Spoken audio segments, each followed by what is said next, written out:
সুন্দর রং, বড় বড় হাত।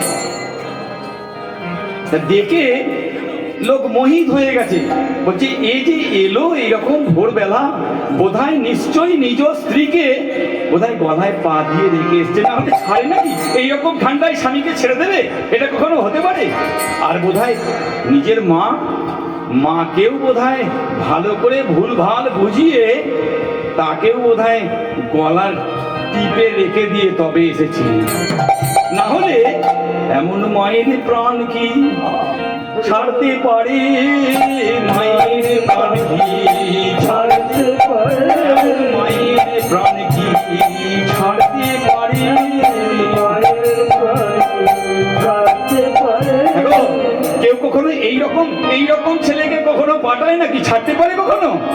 যখন এইরকম অবস্থায় এসে মহাপ্রভু দাঁড়িয়েছেন, নিমাই যখন এসে দাঁড়িয়েছে, ঠিক সেই সময় আশ্রম থেকে এলেন কেশব ভারতী।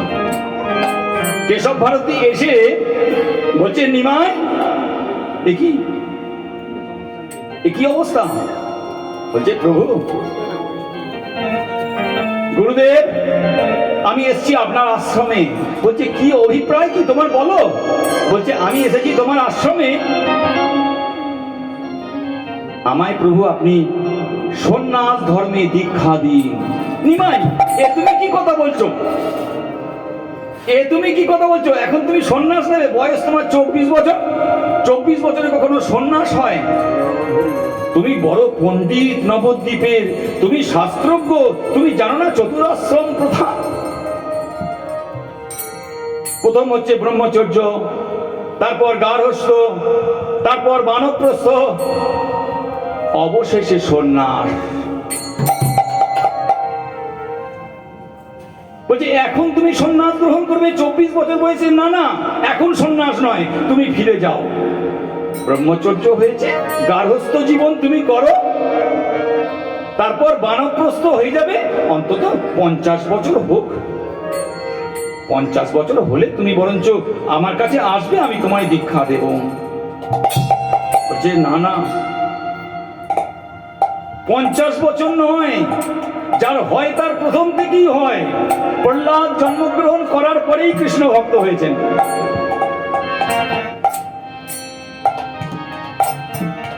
আর আমার বয়স এখন অনেক, আপনি আমায় দীক্ষা দিন। ভগবান প্রীতি যদি লাভ করা না যায়, যদি ভগবানকে ভালোবাসতে না পাই, তাহলে কিন্তু আমাদের জীবনের কখনো প্রতিষ্ঠিত হওয়া, উন্নতি হওয়া, এ কখনোই কিন্তু হবে না। এই দেখুন, কীর্তন হবে, এখানে একটি তুলসী বৃক্ষকে এখানে বসিয়ে দিয়েছেন। বৃক্ষের মধ্যে শ্রেষ্ঠ বৃক্ষ হচ্ছে তো তুলসী।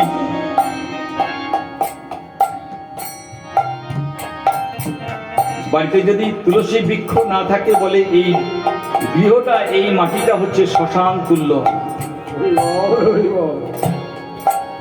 প্রতিদিন যদি এই তুলসী বৃক্ষকে আহ্বান করা যায়, যদি প্রতিদিন এনার কাছে সন্ধ্যা বাতি যদি দেওয়া যায়, এবং প্রতিদিন যদি ওর উপরে জল দেওয়া যায়, বৃন্দা দেবী সন্তুষ্ট হন, এবং বৃন্দা দেবী সন্তুষ্ট হয়ে দুহাত তুলে আশীর্বাদ করেন। নমো নমো তুলসী কৃষ্ণ প্রিয়সী।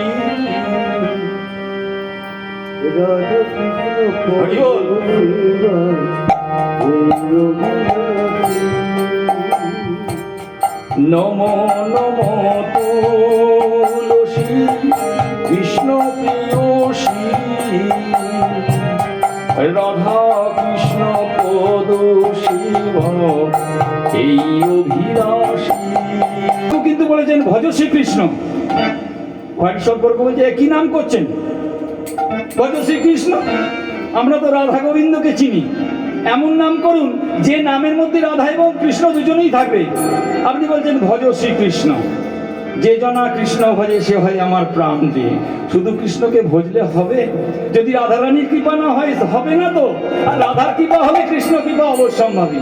তাহলে এমন কীর্তন করুন যে কীর্তনের মধ্যে রাধা এবং কৃষ্ণ দুজনের মধ্যেই রয়েছেন। বলছে আমি জানি। বলছে আমরা জানি। ভক্তগণ বলছে আমরা জানি। আমি জানি না, তোরা জানিস? বলছে হ্যাঁ। রাধা পূর্ণ শক্তি, কৃষ্ণ পূর্ণ শক্তিমান, দুই বস্তু ভেদ নাহি শাস্ত্রের প্রমাণ। রাধা এবং কৃষ্ণের দুই তনু এক হয়ে এই কলিযুগে হা গৌর বলে তিনি অবতীর্ণ হয়েছেন। সেই গৌরকে আমরা জানি, তাই আমরা রাধা শুধু কৃষ্ণ কৃষ্ণ বলবো না, আমরা বলবো ভজ গৌরাঙ্গ, কহ গৌরাঙ্গ, লহ গৌরাঙ্গের নাম।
Jana